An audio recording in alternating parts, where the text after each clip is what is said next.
जीवन में सभु कुझु मिली सघंदो आहे, पर सभु कुझु ॾेई करे बि हिकिड़ो जीवन न मिली सघंदो आहे। जेको व्यवहार तव्हांखे सुठो न लॻे हू व्यवहार तव्हां ॿियनि सां कॾहिं न कजो। धन त संसार में घणेई माण्हू छॾे वेंदा आहिनि, पर सुठो नालो को विरलो ई छॾे वेंदो आहे। हिन जीवन में सिर्फ़ु पैसो ई न पर पुण्य बि कमायो, जीअं त पोइ मरण खां पोइ बि माण्हुनि जे दिलि में जीअरा रही सघो।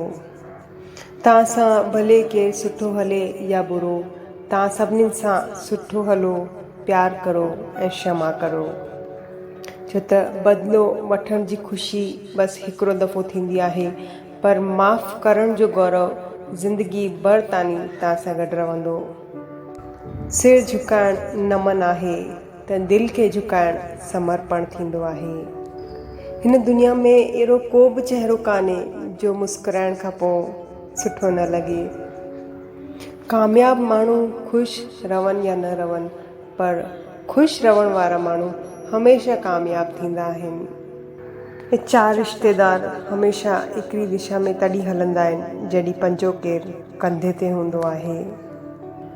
माण्हुनि जा वीचार पाणी वांगुरु हूंदा आहिनि, अगरि हुन में गंदगी मिलाईंदा त हुन जो पाणी गंदे नाले जहिड़ो थी वेंदो, ऐं अगरि हुन में ख़ुशबू मिलाईंदा त उहो ई पाणी गंगा जल थी वेंदो। हिकिड़ी पिन हूंदी आहे जेकी सभिनीनि पननि खे जोड़े रखंदी आहे, पर तॾहिं बि हर पने खे बसि उहा पिन ई चुभंदी आहे।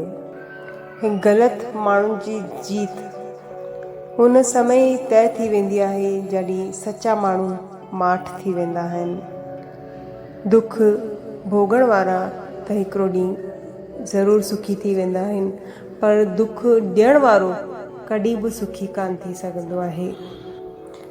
अॼु जी हक़ीक़त इहा ई आहे कि अगरि ॿुधी वरितव त सुलझी वेंदा, ऐं ॿुधाए वरितव त पोइ उलझी वेंदा।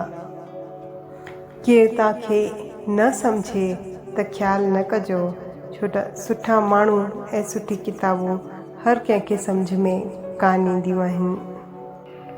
ज़िंदगी में मुक़ाम उहो हासिलु कयो कि माण्हू तव्हांखे सर्च कनि, ब्लॉक न कनि। त हमेशह ख़ुशि रहो, खिलंदा रहो, खिलाईंदा रहो, कॾहिं पंहिंजे लाइ कॾहिं पंहिंजनि जे लाइ। जय झूलेलाल।